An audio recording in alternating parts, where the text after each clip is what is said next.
జగన్మోహన్ రెడ్డిని ఓడించండి, జగన్ పార్టీని ఓడించండి, ఇటువంటి దురాఘాతాలే జరుగుతాయని చెప్తున్నారు కదా. సో అందరినీ రిక్వెస్ట్ చేసే బదులు మీరే ఎందుకు కడపలో పోటీ చేయకూడదు?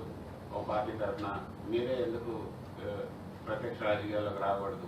వచ్చే అవకాశం ఏమైనా ఉందా? My fight is for the justice. ఇప్పటి వరకు నా పోరాటం జస్టిస్ కోసం. జస్టిస్ ఎందుకు కావాలి? సొసైటీ ఇంప్రూవ్ అవ్వాలి. సొసైటీ ఇంప్రూవ్ అవ్వడానికి ఇది జస్టిస్ కావాలి. సో ఐ విల్ ప్రజలకి కూడా పోవాల్సింది ఉంటుంది. The start for that.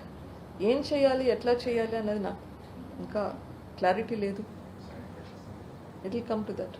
Madam, గతంలో మిమ్మల్ని ఈ కేసుల నుంచి వెనక్కి తప్పుకుంటే బాగుంటుంది అనేది కూడా మీ సహచరులకు కూడా చాలా మందికి చెప్పి మిమ్మల్ని కన్విన్స్ చేసే ప్రయత్నం చేశారు. ఇప్పుడు అట్లాంటి ఏమైనా బెదిరింపులు ఉన్నాయా? మళ్ళీ దస్తగిరి ఇట్లాంటి వాళ్ళందరినీ థ్రెట్ చేస్తున్నారు, లేదంటే ఇండ్యూస్ చేస్తున్నారు.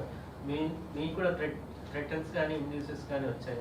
ఇప్పుడు నా మీద కేసులు పెట్టారంటే వాట్ డస్ దట్ మీన్? రాష్ట్ర ప్రభుత్వంలో ఉన్నది మీ బ్రదర్గా మేడం. మీరేమో అనుమానం వ్యక్తం చేయలేని పరిస్థితి, నేను కరెక్ట్ వాళ్ళని చెప్పలేని పరిస్థితి అని చెప్తున్నాను. కానీ ప్రొటెక్షన్ చేస్తుంది కూడా ఇంకో బ్రదరే కదా మేడం, ఇంకో మీ బ్రదర్ని కూడా. కరెక్ట్.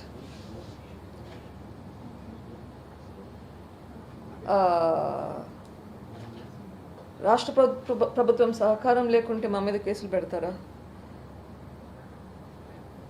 మేడం, ఒకనొక దశలో ఈ కేసులో మీ హస్బెండ్ మీద కూడా ఆరోపణలు వచ్చాయి. అంటే అపోనెంట్స్ మీ హస్బెండ్ పాత్ర కూడా ఉంది అని చెప్పేసి అన్నారు. అవును. దాని మీద ఏమంటారు? ఈ మాట ఎప్పుడు వచ్చినా కానీ నాది ఒకే ఆన్సర్ అండి. Nobody is beyond suspicion including me.